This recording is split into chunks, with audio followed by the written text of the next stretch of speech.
Indiana football looks to make more history against Ohio State in the Big Ten championship game, but there are some concerns as the Hoosiers are underdogs.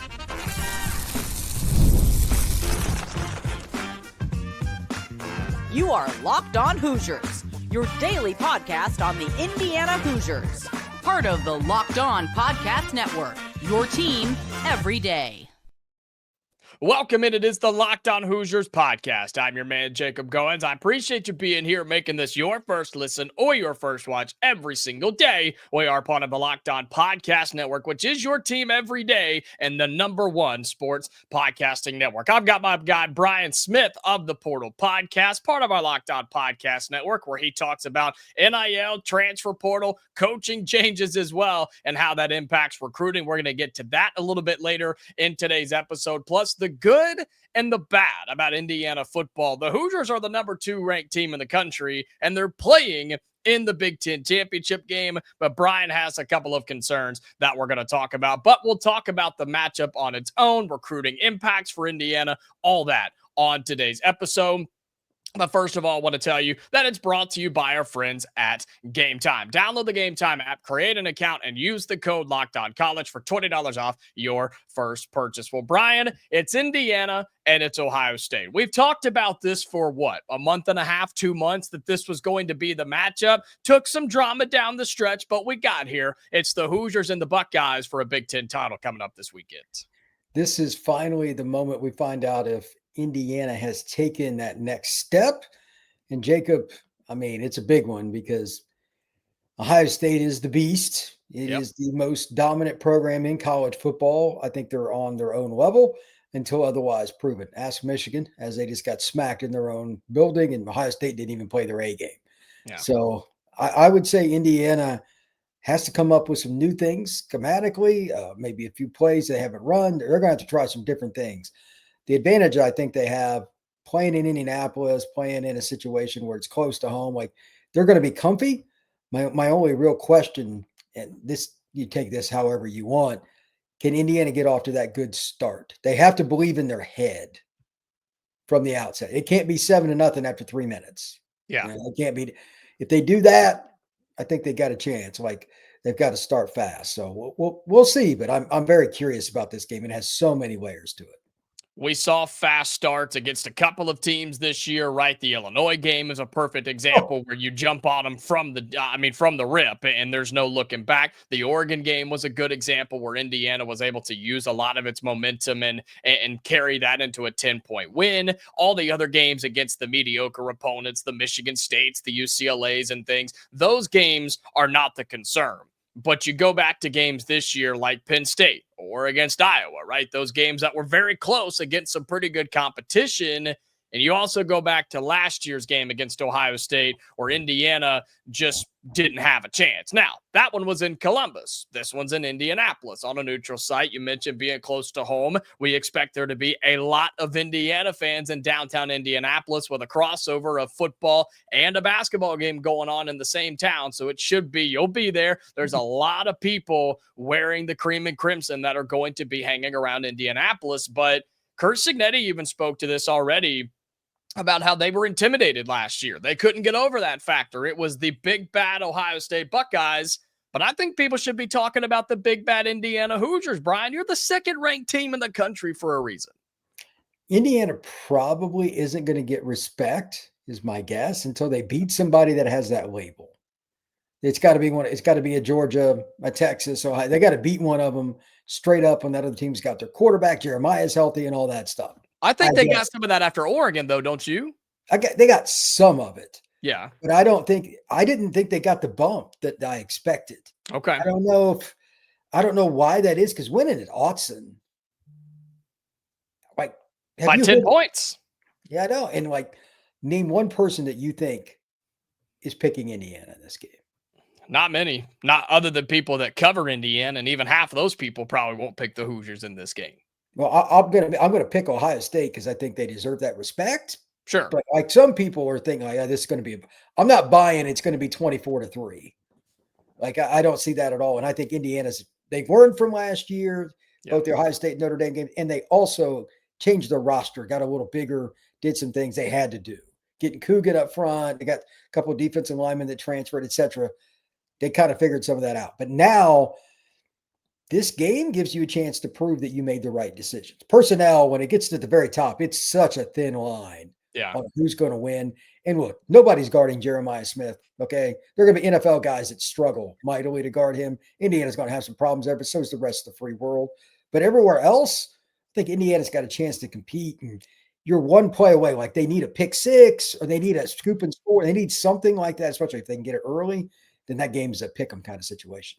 Is there a world where I don't want to talk about Indiana losing the game, and we will get into some of the good and the bad, the concerns about this Indiana team here in just a little bit, but is there a world, Brian, where Indiana gains respect on the national landscape in recruiting, which of course is your expertise and more? If they keep it close, this is a barn burner and you lose at 31-28 at the buzzer. I mean, is there a world where keeping it close and losing a good game gets you the respect you're looking for? Again, we don't want to talk about the Hoosiers losing this game. We're not here for moral victories, and Curt Cignetti's not either. But just from the national perspective, is that something that can happen in your mind?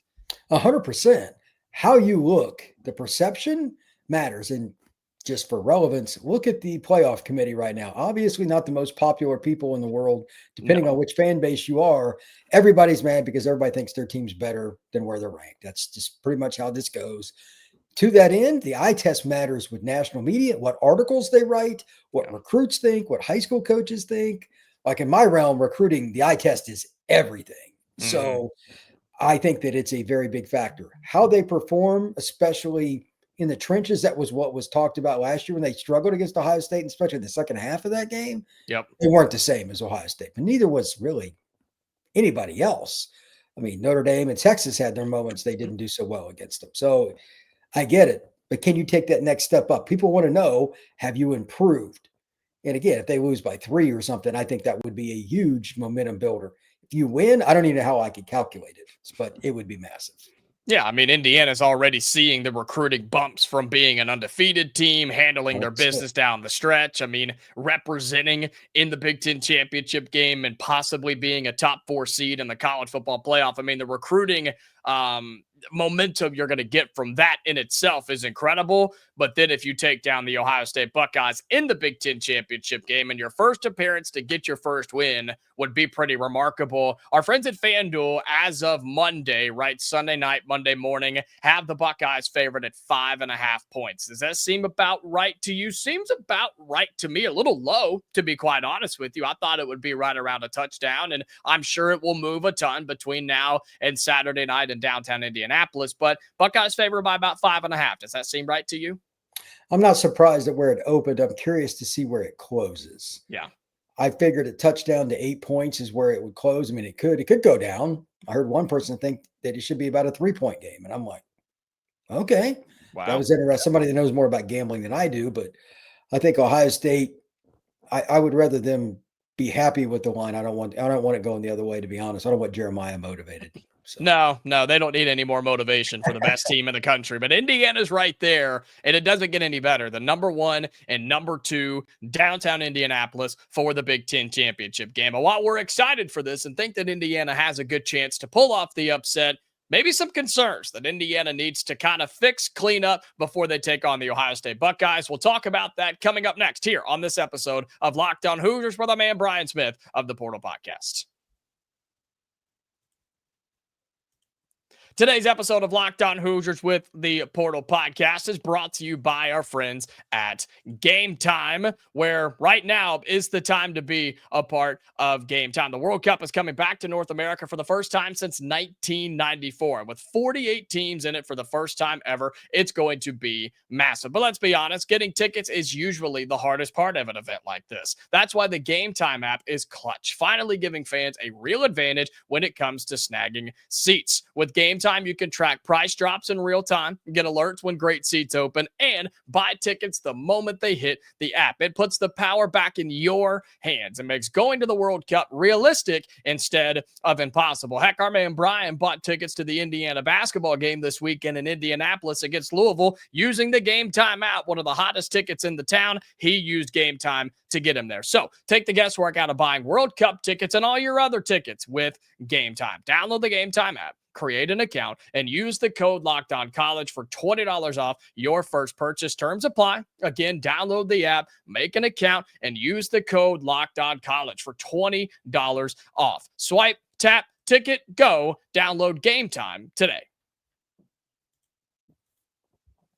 Welcome back into this episode of Locked On Hoosiers with our man Brian Smith of the Portal Podcast. I'm your host, Jacob Goins, and we appreciate you being here. Again, making this your first listen or your first watch every single day. And make sure you subscribe to Locked On Hoosiers, but also subscribe to the Portal Podcast as well. And we're going to talk some of the craziness, the madness going on in college football right now with the portal and NIL and coaching changes and the calendar. I mean, it's out of control. We'll talk about that in our final segment. But Brian, you've got some concerns about the Indiana Hoosiers after an undefeated season, greatest one we've ever seen in the history of Indiana football. You still have a couple of concerns about the Hoosiers going up against Ohio State. And I want to ask a question on the forefront before we get into those. Is it a question about Indiana in the long term, or is it a question or a concern about Indiana against Ohio State in particular? The latter. It's about matchups. Okay. Indiana, from the long term, they're trending in the right direction. It's a college football roster is not built in a day. It's like Rome. It was an idea, but it took a long time. Sure. This is a process. Now, for Ohio State, that process can get buzzsawed if you're not prepared. My concern is Indiana's size in their secondary. Who guards Jeremiah? Who guards Carnell? Like, I know those guys, and they understand matchups. They understand technique. Yeah. Anything that Indiana does, they're going to have probably some kind of answer. That's a very good coaching staff. Mm-hmm. Can they match up in one-on-ones in the red zone in particular? Ohio State has annihilated teams in the passing game in the red zone. Most teams suck in the red zone because there's limited space. Well, you have 2 first-round picks at wide receiver. Yeah. How does Indiana do that? Like with Jeremiah, you can shade coverage to a certain degree. Okay. What do you do with Carnell? And oh, by the way, Brandon Ennis was arguably the number 1 receiver in the country. It was Ennis and Tate were often considered number 1, and then Jeremiah the next year. I mean, It's insane. So I don't know how they're going to do that when they get down there. My other concern is Indiana's defensive line. How much depth do they have? Because Ohio State, unfortunately for Indiana, has started running the ball better. If you can make them one-dimensional, that's one thing. But if you don't have a lot of NFL-level depth, and I don't know if Indiana has that kind of depth, second half concerns me. That game, 90% of the teams Indiana plays probably doesn't matter. But against Ohio State, their size up front, and I know it's weird, they got a running back named Bo Jackson, which as a kid who grew up as a Bo Jackson fan and was the one who played at Auburn, that's weird. But he's a legit running back. He's a freshman. He's a guy, and they're starting to open up bigger holes. Their O-line was their one question mark, but they played pretty well against Michigan. If Indiana has any chance against Brandon, Carnell, and that guy named Jeremiah, they have to be lights out without an extra guy in the box. That's like saying 6 + 6 is 30. You know what I mean? It doesn't add up. Yeah. How are they going to do that? Because I don't think Indiana has a guy up front you have to scheme against and automatically double team with Ohio State's talent. Most teams do, but not Ohio State. I need to see that. So it's just Indiana's defense. They got players. But Ohio State, you can't prepare for them in practice because nobody has Jeremiah. Yeah. You can't practice against that. So how do they do it? Yeah, I mean, it is a concern because most teams have one go-to guy, maybe 2, right? Indiana's got Elijah Sarratt, who came back against Purdue. You have Omar Cooper, and you feel pretty good. But when you start talking about Jeremiah Smith, it's like, oh, yeah, easy. We'll just put D'Angelo Pons on him. That's fine. You feel pretty confident in that matchup to where you've got 2 NFL guys, 2 All-Americans going at each other. D'Angelo Pons will make a play here and there. Jeremiah Smith's going to make a play here and there. You feel like that could almost be a wash, but then you bring it up. Carnell, Tate, and then Ennis, who has come on late as well. It's like, well, crap, then what do? Now you're starting to talk about pull safeties over like Amari Farrell, who comes up with interceptions all the time, and you're pulling coverages and having to double somebody else. And then it leaves somebody wide open that you don't expect. And Ohio State has enough of those guys, I think, to make an impact. And then you said it, running the football. They look pretty darn good against Michigan with Bo Jackson on Saturday, but it was more volume than anything. He had, 2 big runs, I think, like a 15, 16-yarder early, had another big one later in the game, but it was just by pure volume and just wear down that Michigan team. So thankfully, I think Indiana's relatively healthy coming into this game, especially on the defensive side of the football. I look at the second level. I look at your Aiden Fishers of the world, your linebacker spot to come in and make plays when they have to. And whether that's dropping back in coverage or just coming up and run support, or even bringing some of those secondary guys up and run support, whatever the case may be, Indiana cannot have communication issues, Brian. That's a concern I've seen all season long, and it's gotten the Hoosiers burned, is miscommunication in the back end of the defense where somebody's just running wide open over the middle of the field, down the sideline, or whatever the case may be. We're talking about Julian Sayin, who is second in the Heisman race right now, according to our friends at FanDuel. He doesn't miss open receivers, and those are some of the best route runners in the country. But if anybody can adjust and do what they need to do, it's Bryant Haynes and this Indiana defense. And that is a concern, but I trust them to make plays when they have to. Then you look on the other side of the football. Any concerns for you offensively? Because Julian Sayin's the second best betting odds to win the Heisman Trophy. You know who's number one. It's Fernando Mendoza. So think about that. Number one team in the country versus number two team in the country. Number one in the betting favorites for the Heisman Trophy and number two in the betting favorites for the Heisman Trophy. Any concerns for the Indiana offense led by Fernando Mendoza, running back duo of Roman Hemby, Kalon Black, and then a full healthy receiver room this Saturday? I'm just curious about the trenches. Skill players I'm not worried about. Last year, Indiana got beat up front. Mm-hmm. This is a better line than it was last year. But Ohio State, they didn't put new players in. They reloaded. Yeah. One of their DNs was Florida's player of the year when he came out of high school. He hasn't played until now. He's a senior. He had to wait 3 years. So from the same school Jeremiah is from. Imagine that. The point is still the same. They have a lot of guys. Indiana has to be able to run the ball early, establish it, set up play action. It's not a news flash. But that way, Jeremiah is twiddling his thumbs on the sidelines. That's the greatest defense against who is probably going to end up being a Hall of Fame player. He's that good. Yeah. They need to have him standing there being bored on the sidelines. They can run the ball early. That would certainly mitigate a lot of concern. Yeah, I love Roman Hemby, Kalon Black. I mean, look, Michigan ran the ball. Not overly great, but with the running backs, they played pretty well. Still confused on why they limit Bryce Underwood as much as they do, but Indiana's not going to limit Fernando Mendoza. If he has time, he has shown to be able to make the NFL level plays. If we're talking about concerns, though, Fernando Mendoza, again, against Purdue, had 3 or 4 very questionable decisions where he threw it right in the hands of Purdue defenders. They just couldn't come up with it because, well, they play at Purdue. And you can't do that against Ohio State. But we saw it against – yeah, exactly. And so I trust Fernando Mendoza. Again, there's a reason he's the betting favorite to win the Heisman Trophy. I think he's the best quarterback in the country when he's playing his best, when he's protected, when he has time, and when Indiana's offense is moving down the field. But if you put it in harm's way, and Ohio State's going to take advantage of that. They're good for a reason. And I was overly impressed with Ohio State against Michigan, but I've been really, really impressed with Indiana down this stretch. And both teams are undefeated for a reason, Brian. So it should be a fascinating game on Saturday night. Yeah, I agree. I think that if Indiana gets to a good start, we give Fernando a chance. Ohio State hasn't had any close games. The Texas game finished that way, but Texas's offense was just garbage. Mm-hmm. That was Julian's first start. I mean, if they played that game now, I'd imagine Ohio State would win by more, but the point is still the same. It's been a minute. You've got to make them feel uncomfortable at halftime. Then you got a chance. If you're down 17-14 or something like that, they have to make adjustments. You got a shot. I'm just worried about that first 5 minutes or so. Indiana needs a hot start.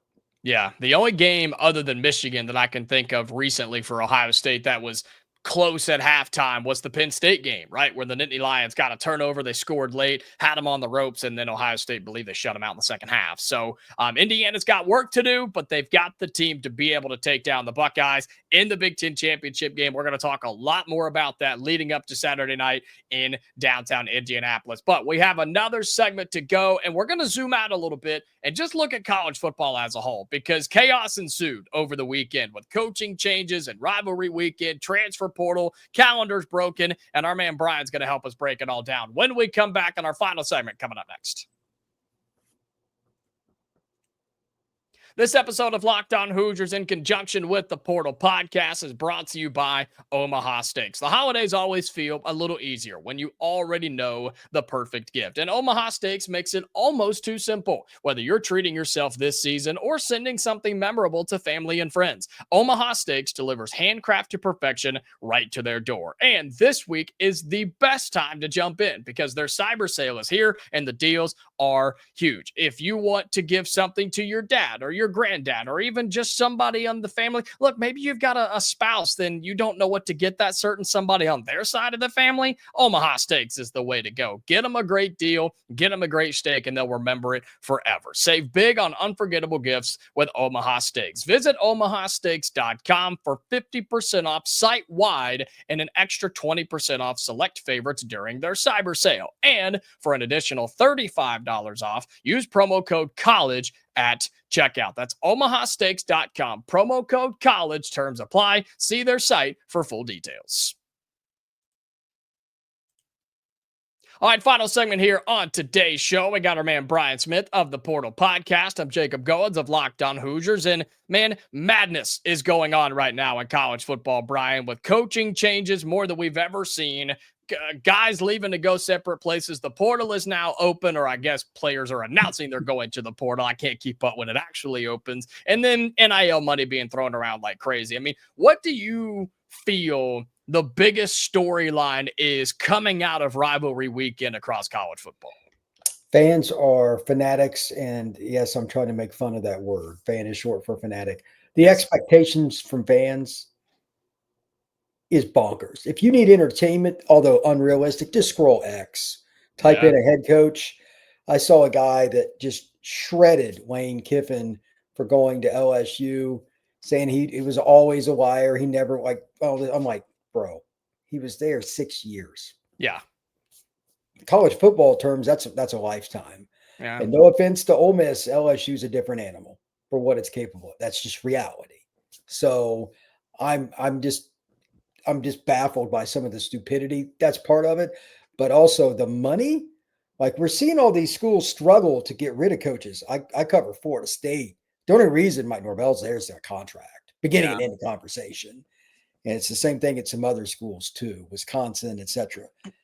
Be careful for what you wish. Like, Kiffin's getting 12-ish, something like that, $1 million. And it's like a 7 or 8 year deal. I mean, is it a lock that he's going to fit in Baton Rouge? I went to grad school for a little while at LSU. That is a very unusual place. Yes. And their expectations are win yesterday, not today, yesterday. Mm-hmm. So how is that going to work? And it's that way across the board. Like Penn State, bro, as we do this podcast, maybe it changes by the time this airs, but Penn State's a good job. They don't have a coach. They still don't have a coach. Yeah. And they were one of the first ones to bomb their coach. And this shows you how hard it is to hire a guy, because not everybody wants to deal with the boosters and all the expectations. Because I know Penn State won't say this when they end up at the podium, but they're going to be on coach number 6, 7, or 8. I mean, that's got to be an awkward moment for the AD and the president when they go into that press conference room. I mean, it seems like LSU's the only one that's truly gotten their guy, right? I mean, that's Arkansas and Auburn and Florida, all those jobs. Penn State, again, clearly doesn't have their guy yet. I mean, LSU's going to be the only one that comes away with their guy. And the Indiana spin that I've had on this is, thank God Indiana went ahead and got Curt Cignetti locked up. Do I fully agree with all the money and fully guaranteed and things like that of the contract? No, because that's a lot of money to pay somebody, no doubt about it. But you don't have to deal with this, man. Indiana has removed itself from the drama, from the chaos, from the madness, and they've just been able to focus on the season, whereas a team like Ole Miss, who's about to make the college football playoff, is now having to promote its defensive coordinator just so they can survive while their head coach gets on a private jet to Baton Rouge. I mean, how do we fix this, man? The calendar is broken. College football seems to be broken. Can we fix this, Brian, or are we just going to have to go through this forever? It's going to get worse. Oh, that's good.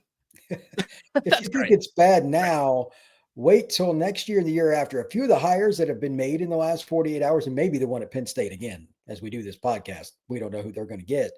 One or two of them is going to be obvious by the middle of their second year that they're not the guy. Jeez. Yeah. How's that going to go, Jacob? Very badly. Very badly. Somebody's going to get paid a lot of money to not work again, which is the craziest thing I've ever heard of in my entire life. And I thought that this could be the cycle, Brian, that fixed that, right? I was hoping that it would be LSU or Florida or Auburn or Penn State or whoever that comes out and says, hey, we're going to hire this big name guy like Summerall to Florida, for example. I thought maybe they would be the one to say, okay, we're going to hire you on a 2-year plan, 3rd-year option. We're going to pay you based off of you winning rather than, hey, Lane Kiffin, here's $12 million a year. Welcome to Baton Rouge. All the agents have the leverage. Once you fire your coach, there are only like 3 or 4 agents that really handle the top end coaches. Leverage is not with the institutions. So with that, you brought up the point. I've said it. It may be one thing. You're not going to get 2 or 3, but no, I don't even know if anybody signed a 5. It's 6 and up. Yeah. That's what I mean. It's like. That's crazy. That's just crazy to me, man. Like 3 years and you're done if you don't get it done. So you're paying for 3 more years at 8, 10, 11, $12 million a year. Yeah. And it's not a good look, especially like in a state with like Louisiana, where that state's broke as a joke. Mm-hmm. So even if the booster's paying it, it's not a good look. It's not good politically. And even, anywhere else, it's the problem. Like Ole Miss is going to pay a guy that's like, no offense to him, but where has he been a head coach? Yeah. They're going to pay him a whole bunch of money. That state's broke as all get out too. So with that being said, are we sure Pete Golding's the guy at Ole Miss, or did they just make a charged hire because they don't know what to do? Yeah. I'm going with the latter. Yeah. Which points back to college football having major issues on top of you have players who are trying to get ready for a college football playoff. Some of them are entering the portal, or at least announcing that they're entering the portal. Then you've got coaches trying to take players from other teams and poach and do this and do that. I mean, it's a disaster right now. It's an absolute disaster. And again, I just can't say enough how glad and thankful I am that Indiana is not in this mess. Thank God. Okay. Look, again, do I love Indiana guaranteeing all that money for all those years? No, I don't, because I don't know how long Curt Cignetti is going to do it. But the fact that we're not dealing with this is fine by me, man. And Indiana's in a better spot because of it and preparing for a Big Ten championship game this weekend, rather than having to go out there and try and find a head coach and pay a bunch of money. So the last point I'll make on that, and I'm shocked by it, not one, but both of Indiana's coordinators are still employed in Indiana. And I haven't, to be honest, I'm sure they've been contacted. That's just part of the business. I really haven't heard their names that much. That really surprises you. Yeah. It surprised me. Thank you for putting that in the universe, Brian. We appreciate that. Well, we were keeping that close to the chest and hoping nobody remembered, I have a feeling that the agents for both of those guys know. I'm sure one of them will leave here sooner than later, but I thought they would both be hot names. They have not been. Yeah. So good for Indiana. They're kind of lucking out. So, hey, take it when you can get it. Absolutely. Yeah. Mike Shanahan on offense, Brian Haynes on defense. I think they're 2 of the best coordinators in the country because their units are 2 of the best in the country as they prepare for the Big Ten championship game this weekend against Ohio State. We're going to talk so much more about it here on Locked On Hoosiers, but make sure you check out our man, Brian Smith, on the Portal Podcast, part of our Locked On Podcast Network. He's covering all of this chaos in college football as we speak. So the same way you find us at Locked On Hoosiers, you can find him on the Portal Podcast as well. We are back tomorrow with a message about Indiana in the Big Ten championship game. And if they don't get some news from the college football playoff, there's a chance that Indiana should make a statement because of it. We'll talk about that tomorrow, plus more crossover episodes, more outside perspective, and a whole lot more as we go along. But until then, Hoosier fans and college football fans, stay safe, and we'll talk to you later.